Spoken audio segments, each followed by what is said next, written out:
Sebelumnya terima kasih kepada seluruh teman-teman media dan rekan-rekan lain yang sudah hadir pada sore hari ini. Sebelumnya di sini kami adalah Aliansi BEM SEUI, bersama-sama ingin menyatakan satu pernyataan kolektif dari kita semua atas hal-hal yang saya rasa kita semua sudah cukup mengikuti di sosial media atas hal-hal yang terjadi. Hidup perempuan yang melawan! Hidup perempuan yang melawan! Hidup perempuan yang melawan! Hidup perempuan yang melawan! Hidup perempuan yang terus melawan! Hidup perempuan yang terus melawan!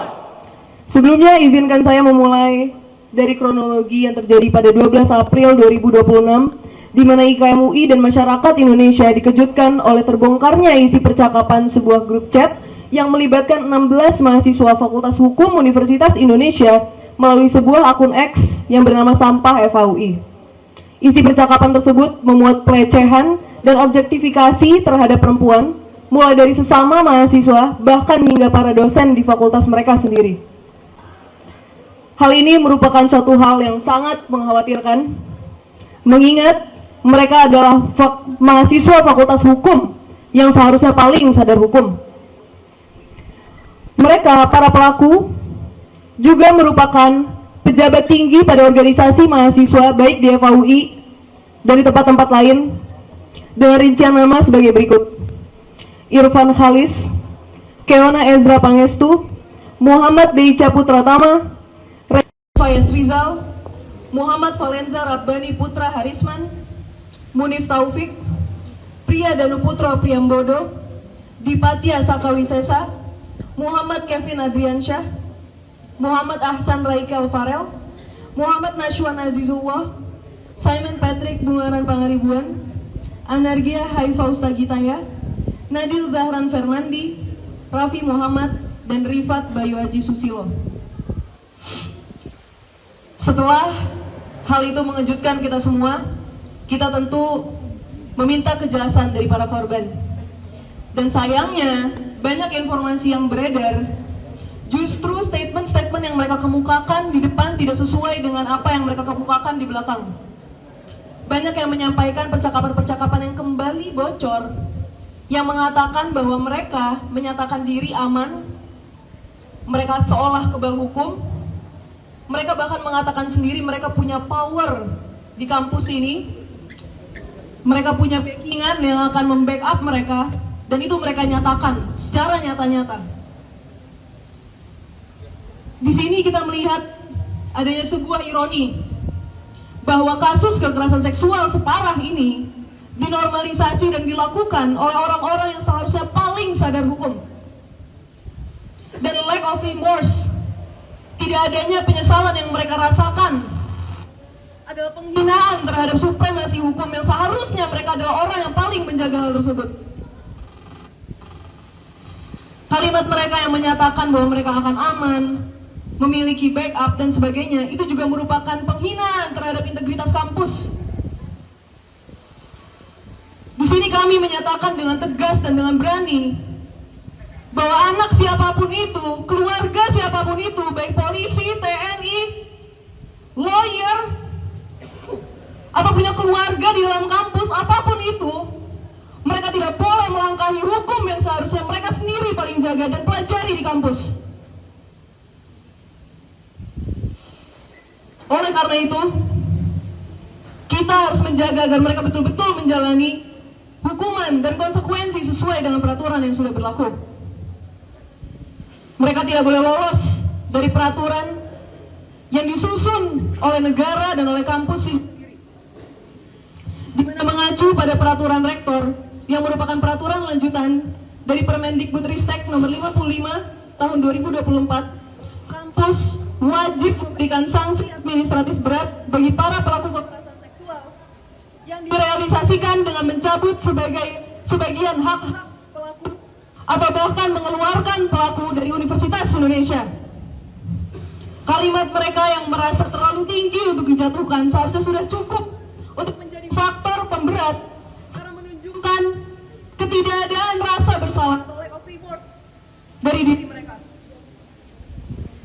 Bahkan mengacu pada pasal 5 Undang-Undang Nomor 12 Tahun 2022 tentang tindak pidana kekerasan seksual, perilaku yang ditunjukkan oleh para pelaku merupakan bentuk pelecehan kekerasan fisik yang merendahkan harkat dan martabat korban dan dapat diancam dengan pidana kurungan 9 bulan dengan denda maksimal 10 juta rupiah. Di sini kami menunggu langkah dari pihak kampus. Kami tentu menghargai beberapa forum yang kemarin telah dilaksanakan di UI. Tapi di sini kami menunggu langkah resmi dari kampus Universitas Indonesia ketika kampusnya dikangkangi oleh sebagian mahasiswa yang merasa punya power, yang merasa hal ini bisa mereka lewati, yang mereka hanya menunggu waktu sampai isu ini padam dan mereka bisa lolos. Mereka yang di depan kita mengatakan permohonan maaf sebesar-besarnya, tapi di belakang mengatakan bahwa mereka mempunyai relasi kuasa. Yang seharusnya mereka sendiri sebagai anak fakultas hukum mengetahui equality before the law. Di sini kami semua datang dengan berbagai sikap dan tuntutan yang satu, yang padu untuk mengawal kasus ini dan menunggu respons dari kampus.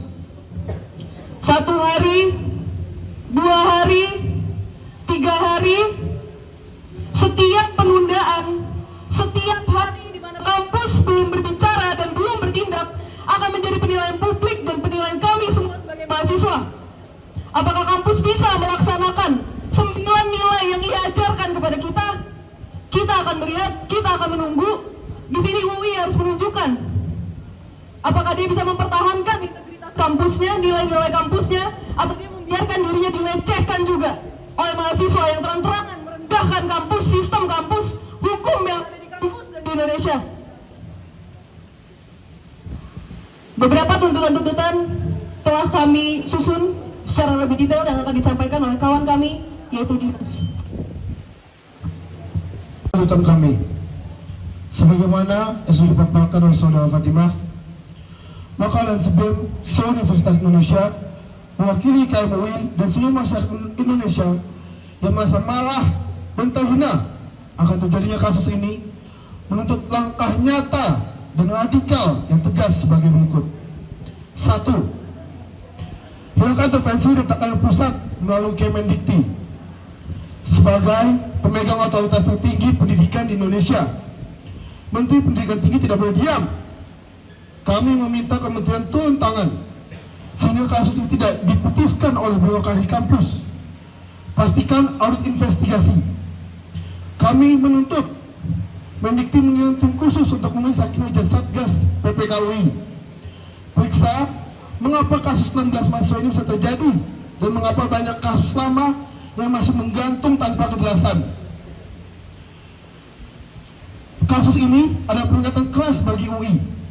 Kementerian harus mengevaluasi status UI sebagai institusi pendidikan. Jika terus membiarkan predator seksual bebas berkeliaran di kampus tanpa hukuman. Pastikan hapus intervensi orang dalam. Pastikan proses hukum bersih dari campur tangan pihak manapun. Termasuk juga klaim backingan yang dibanggakan oleh para pelaku. Maka dari itu, kami aliansi BEM SUI membawa beberapa poin tuntutan sebagai berikut. 1. Mendesak Dewan Guru Besar Universitas Indonesia agar segera menggelar sidang etik untuk mengadili 16 pelaku kekerasan seksual secara transparan dan akuntabel. Mendesak Dewan Guru Besar Universitas Indonesia agar mengeluarkan rekomendasi resmi kepada Rektor UI untuk menghentikan status kemahasiswaan pelaku kekerasan seksual secara permanen atau drop out. Menuntut Rektor UI agar segera mengeluarkan SK pemberhentian terhadap 16 pelaku kekerasan seksual sebagaimana diatur dalam peraturan Rektor nomor 5 tahun 2024. 4. Mendesak Rektor UI agar segera mengusut tuntas seluruh kasus kekerasan seksual di Universitas Indonesia yang hingga kini pelakunya masih menghirup udara bebas di kampus kita, meskipun terbukti pernah melakukan pelecehan maupun kekerasan seksual lainnya. Kelima, membekukan dan mencabut seluruh hak organisasi para pelaku dalam seluruh struktur IKM UI secara permanen. Demikian pernyataan sikap yang dapat kami sampaikan sebagai aliansi BEM seluruh Universitas Indonesia. Hidup perempuan yang melawan! Hidup perempuan yang melawan! Hidup perempuan yang melawan! Hidup perempuan yang melawan! Hidup perempuan yang terus melawan!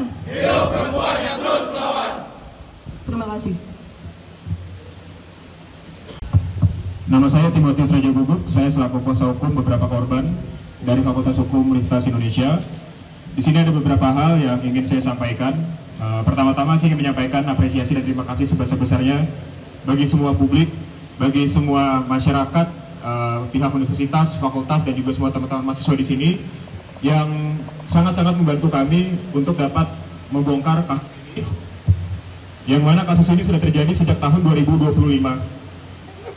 Para korban sudah mengetahui mereka dilecehkan dari tahun 2025.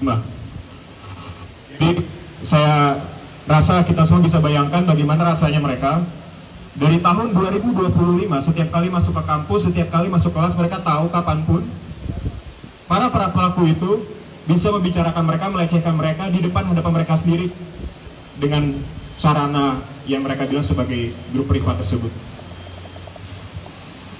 Saya sendiri baru memegang kasus ini dari mulai Lebaran tahun ini, di mana beberapa korban yang sudah tidak kuat akhirnya mencoba untuk mencari bantuan. Dan yang semua harus tahu, ini sangat-sangat tidak mudah untuk korban. Kenapa? Karena di sini pelaku ada 16 orang. Mereka semua memiliki jabatan di kampus. Korban merasa apabila ini dinaikkan pada waktu itu, apakah mungkin masyarakat akan menilai bahwasannya ini adalah hal yang sangat wajar. Ini adalah hal yang lumrah dilakukan, dan korban malah akan didiskreditkan. Dan jujur itu terjadi juga. Walaupun saya merasa juga hampir semua masyarakat mendukung, tutup ada beberapa pihak-pihak yang masih mendiskreditkan perjuangan para korban, yang menyatakan bahwasannya ini semua lebay, ini semua terlalu berlebihan. Dan saya harap untuk pihak-pihak tersebut merenungkan kembali kalimat-kalimat itu. Bagaimana jika kita yang menjadi korban? Bagaimana jika keluarga kita yang menjadi korban? Apakah kalian akan tetap mengatakan hal yang sama? Oleh karena itu saya di sini juga menekankan untuk semua pihak untuk berhenti mencari tahu siapa korbannya. Berhenti mencari tahu bagaimana chat itu bisa menyebar. Berhenti mencari tahu siapa cepunya, gimana cerita itu bisa menyebar. Itu tidak penting. Hal itu hanya akan memberikan tekanan yang lebih bagi korban. Mereka akan merasa takut. Mereka akan merasa apakah salah karena mereka sudah speak up hingga sekarang mereka jadikan target bulan-bulanan. Kok bisa dapat chat itu, bagaimana caranya? Tapi di sini saya tegaskan chat tersebut didapatkan dengan cara yang sah. Tidak ada tekanan, tidak ada pengancaman. Hal tersebut merupakan hasil dari upaya mereka selama lebih dari 1 tahun memperjuangkan kasus ini. Jadi jangan dianggap ini merupakan hanya bocor yang tidak jelas, yang hanya tidak begitu saja bocor. Ini perjuangan lebih dari 1 tahun semuanya. Dan melihat kasus ini seperti ini, melihat penanganan dari kampus juga, saya menaruh harapan banyak, baik pada pihak universitas maupun pihak fakultas. Permohonan kami sederhana, hanya ada satu sanksi yang kami harapkan, drop out. Drop out merupakan sanksi yang diberikan ketika seorang mahasiswa dianggap sudah tidak lagi layak berkuliah di situ. Alasannya banyak, dia tidak bisa memberikan rasa aman, dia berbahaya bagi mahasiswa yang lainnya, dapat menciderai nilai universitas. Saya rasa semua unsur tersebut sudah terpenuhi. Jangan ada pemikiran bahwasannya untuk di drop out kasusnya itu sudah harus sampai yang lebih berat, yang harus sudah pelecehan fisik dan lain-lain. Korban yang saya wakili terdapat 20 orang. Itu baru yang saya wakili, semuanya mahasiswa. Dari unsur dosen, terakhir saya dengar ada 7 orang. Dan ini masih banyak korban-korban lain yang bahkan mereka sendiri mungkin nggak tahu mereka dihubungin di situ. Jadi saya rasa pihak kampus bisa lebih menaruh perhatian lebih serius ya dalam kasus ini. Jangan menganggap kasus ini hanyalah kasus biasa di mana para lelaki memberikan obrolan-obrolan yang sudah biasa mereka lakukan setiap harinya. Dan saya juga memohon baik itu kepada orang tua murid, orang tua mahasiswa, alumni-alumni senior yang mungkin pada saat masa mereka dulu, mereka merasa ini adalah hal yang wajar, kok dipermasalahin? Tidak. Kita tidak bisa mennormalisasi ini. Saya bukan berkata bahwasanya di sini adalah orang suci dan kita sedang menghakimi orang karena kita tidak memiliki dosa. Kita semua punya kesalahan, tapi itu bukan berarti kita harus normalisasi hal seperti ini. Dan ketika kita sudah tahu ada hal yang salah, jangan malah kita biarkan dan kita anggap bahwasanya ini semua berlebihan dan sepertinya korban terlalu mencari hukuman yang dianggap berlebihan itu semua tidak benar.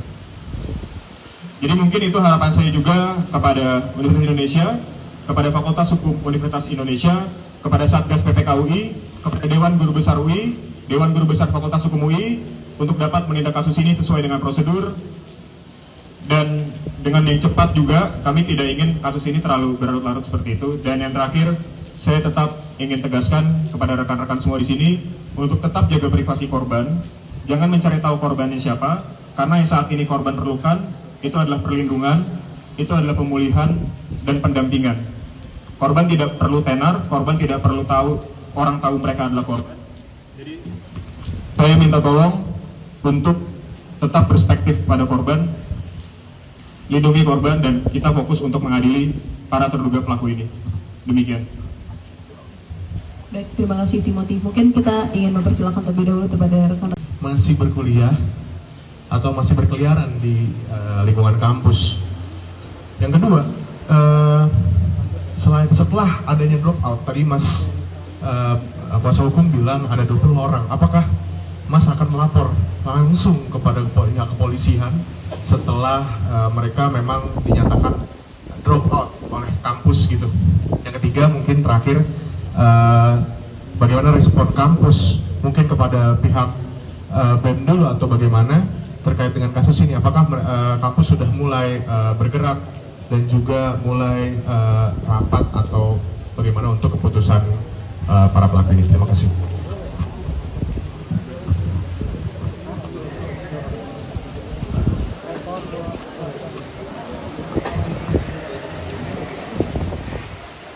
Oke, baik, terima kasih banyak atas pertanyaannya. Mungkin pertama-tama di sini saya sebagai Ketua BMFUI menjawab pertanyaan yang pertama dulu. Apakah para pelaku sejauh ini masih berkeliaran di ruang kampus? Sejauh tadi saya ada di kampus di Fakultas Hukum, alhamdulillah saya tidak melihat sama sekali adanya para pelaku di ruang kampus kita. Namun hingga saat ini belum ada sanksi yang ditetapkan kepada pelaku, sehingga pastinya kita menginginkan supaya ruang aman ini segera cepat terbentuk, segera cepat terbangun, sehingga nantinya korban maupun mereka yang tidak nyaman dengan kehadiran pelaku bisa terlindungi. Terus kemudian saya menjawab pertanyaan nomor 3 terlebih dahulu terkait dengan apa yang sudah dilakukan oleh pihak kampus. Mungkin saya menjawab dulu dari pihak fakultas. Sebagaimana informasi yang saya dapatkan, pihak fakultas saat ini sudah bersurat kepada Satgas PPKUI dan juga terkait dengan rapat-rapat untuk penindakan para pelaku sudah dilakukan. Namun saya belum mendapatkan update terkait dengan hasil akhirnya. Itu untuk pihak kampus sendiri, saya sejauh ini belum ada dapat informasi apapun, belum ada dapat kabar apapun dari pihak kampus. Mungkin nanti dari Fatimah yang akan menambahkan selaku wakil ketua BMUI. Silakan. Baik, saya ingin izin menambahkan poin nomor 3 tadi. Dari pihak kampus sendiri, kami sudah ada koordinasi dengan rektor sebetulnya, menyampaikan bahwa hal ini perlu atensi serius dari kampus dan dari beliau selaku rektor, selaku bapak kami semua, dan beliau mengatakan bahwa memang akan atensi penuh terhadap hal ini, dan kita di sini sebagai mahasiswa tentunya mengawal apa yang beliau katakan dan apa yang menjadi komitmen beliau bahwa kampus akan memberikan atensi penuh. Maka mari kita lihat berapa lama waktu yang dibutuhkan untuk kampus untuk bertindak dengan atensi penuh tadi. Seperti itu kalau dari kampus. Ya, tadi terkait dengan kemungkinan laporan polisi, Mas, ya. Terkait dengan kemungkinan untuk membuka laporan polisi, pertama, itu semua akan saya kembalikan ke korban. Dan yang kedua, saya mungkin harus sharing di sini juga. Perjuangan bagi korban seksual untuk melaporkan demikian ke kepolisian itu merupakan perjuangan yang bahkan lebih berat lagi. Di sini saya tegaskan dari pengalaman saya, mekanisme penanganan kasus kekerasan seksual di kepolisian kita saat ini, saya rasa belum korban. Di mana korban akan mendapatkan exposure yang sangat besar, harus mengalami BAP beberapa kali, ditanya oleh penyidik berulang-ulang, dan terkadang juga penyidiknya tidak berspektif korban. Dan itu nanti mungkin saya akan pertimbangkan terlebih dahulu kepada korban Tetapi jika memang ada pihak dari kepolisian yang melihat hal ini dan memang ingin membantu, saya sangat terbuka selama dari pihak kepolisian dapat menjamin bahwasannya penanganan kasus ini akan sangat mendukung dan berkorban. Dan yang ketiga, ini sebenarnya saya juga agak tergelitik kemarin ketika melihat sidang di FH. Dalam statementnya, Fakultas Hukum UI menyatakan bahwasannya akan melakukan pelaporan tindak pidana apabila ditemukan adanya pelanggaran pidana. Tapi seingat saya kemarin sama sekali tidak disebut ya oleh pihak fakultas. Apakah ada itikat dari fakultas untuk melanjutkan ini kepada laporan pidana, laporan polisi? Tidak disebut secara eksplisit. Oleh karena itu saya juga mungkin menunggu klarifikasi juga dari fakultas, mengingat di sini bukan hanya unsur mahasiswa, tapi ada unsur dari tenaga kependidikan yang juga menjadi korban. Apabila memang dari fakultas ingin melanjutkan kasus ini kepada laporan kepolisian, maka saya selaku perwakilan beberapa korban siap juga untuk berkolaborasi untuk membawa ini ke kasus ke ranah meja pengadilan. Terima kasih. Ya, silakan. Ya, terima kasih. Saya Rama dari Wartawan Harian Kompas. Yang pertama soal kondisi korban ya Pak, bagaimana saat ini? Apakah memang mereka mahasiswa dan juga dosen mengalami trauma? Apalagi kan para pelaku ini kan juga sering bertemu dengan korban gitu dalam kehidupan sehari-hari. Apakah memang saat ini masih berkuliah seperti biasa, ataukah ada juga yang butuh pendampingan psikologis khusus sehingga karena sudah terjadi sejak 2025 yang lalu ya Pak ya? Itu apakah kondisi korban seperti apa sekarang? Itu yang pertama. Yang kedua terkait sebenarnya kami mengapresiasi langkah FH UI yang seperti sidang kemarin, itu berarti mahasiswa UI berani speak up, karena kejadian seperti ini kan tidak hanya di UI tapi kejadian terjadi di universitas lain. Semoga bisa menjadi contoh.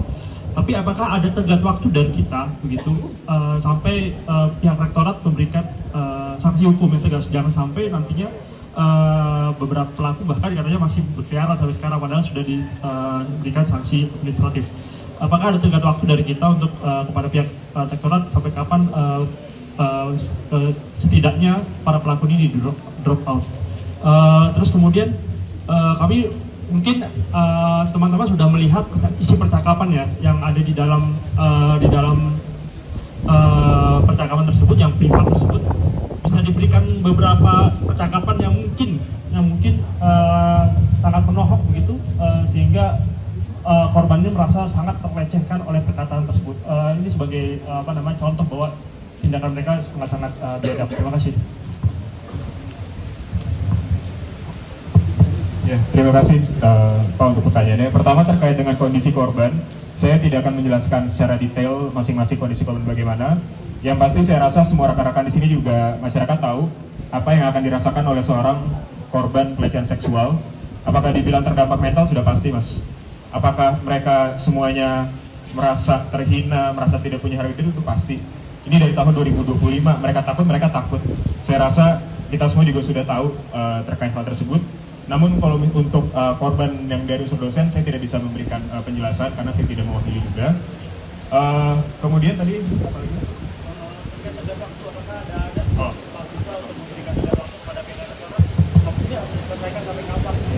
Untuk masalah tenggat waktu dari kami, karena saat ini penyelesaian kasus ini diserahkan kepada Satgas PPKUI, dan juga mungkin nanti Dewan Guru Besar juga akan mengadakan sidang etik.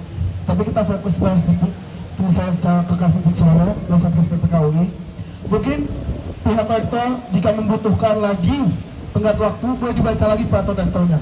Peraturan rektor nomor 91 tahun 2022 dinyatakan secara jelas di peraturan rektor tersebut bahwa Satgas memiliki waktu 30 hari kerja untuk Satgas memeriksa terkait dengan laporan yang masuk, laporan kekerasan seksual yang masuk ke Satgas. Dan setelah 30 hari itu berlalu, setelah ada rekomendasi dari Satgas, rektor UI wajib mengeluarkan surat keputusan dengan tenggat waktu 5 hari. Jadi kalau misalkan rektor masih mempertanyakan apakah saya punya tenggat waktu atau tidak, silahkan mohon dibaca lagi peraturan rektor yang berlaku, yang mungkin bahkan rektor sendiri yang membuatnya. Kalau lebih seperti itu.